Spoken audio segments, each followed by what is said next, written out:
we're going to take a look at the properties of logs and how we can apply them. So you're going to learn what the change of base formula is. We're going to talk about the properties of logs and how to expand and condense them. Okay. So as you read earlier, logs and exponents are inverses. So if I have a base to the x power equal to a, that's the same as log with a base of b a equals x, or log a with a base of b equal to x. If there is no base, we're going to assume that that base is a10. So log x is equivalent to log x with a base of 10. Okay. So because they are the inverse of exponents, all of the properties for exponents hold for logs. So if I'm multiplying, I'm adding. So if you remember with exponents, a to the a cubed times a to the fifth was a to the eighth, and it's going to be the same with the logs. Quotient is subtracting, so remember a to the fifth over a cubed was a to the 5 minus 3, or 2. And then when we're taking a power, it comes out here in front and we multiply. So if you recall, a to the third to the fifth power, we multiplied those and it was a to the 15th. So this all applies for your logs as well. So log m times n is equal to log m plus log n. Log m divided by n is equal to log m minus log n. And then log m to the nth is equal to n times the log of m.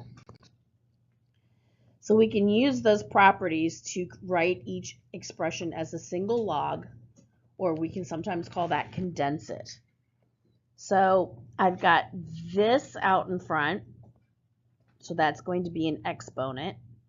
This out in front, so that's going to be an exponent. So I've got log a to the 20 with a base of 4 minus log b to the 4th with a base of 4.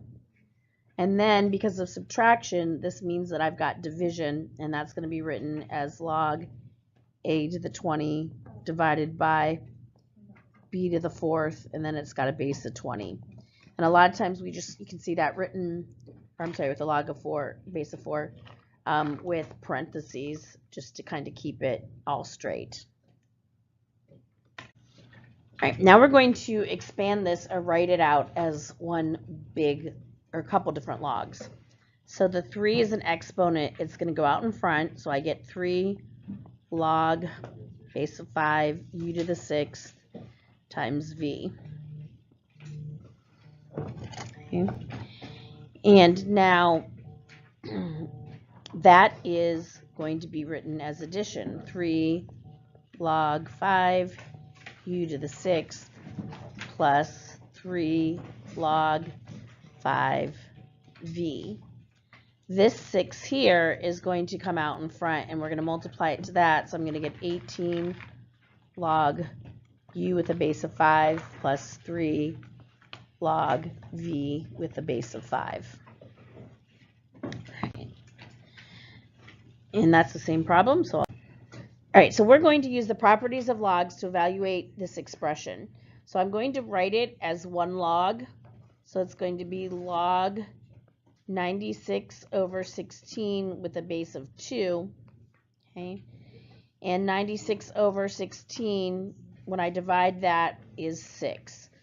Now this means that 2 to what power equals 6? Well, we don't know what that is, so we can use what we call the change of base formula to simplify this expression. Okay. So what the change of base formula says that is if I have this log right here, it's the same as log A over divided by log B. So in this case, it's going to be log 6 divided by log 2. And that's how you get around using the calculator with logs. The logs in the calculator all are base 10, and when you use change of base, that allows you to find any log. So you would just type into your calculator log 6 divided by log 2, and that's going to give me 2.58 approximately.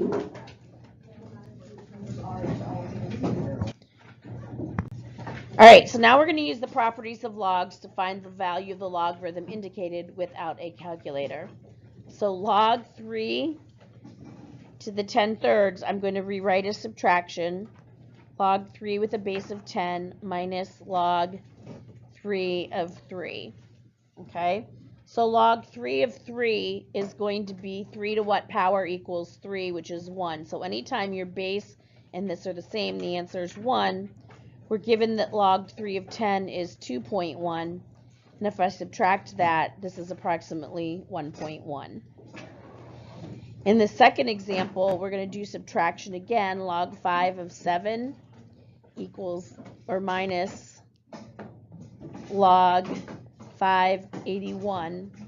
81 is 9 squared, and we're given a 9 there, so this can be 2 log 581 log 5 of 7. We're given that the log of that is 1.2 minus 2 times 1.4, and that's going to give me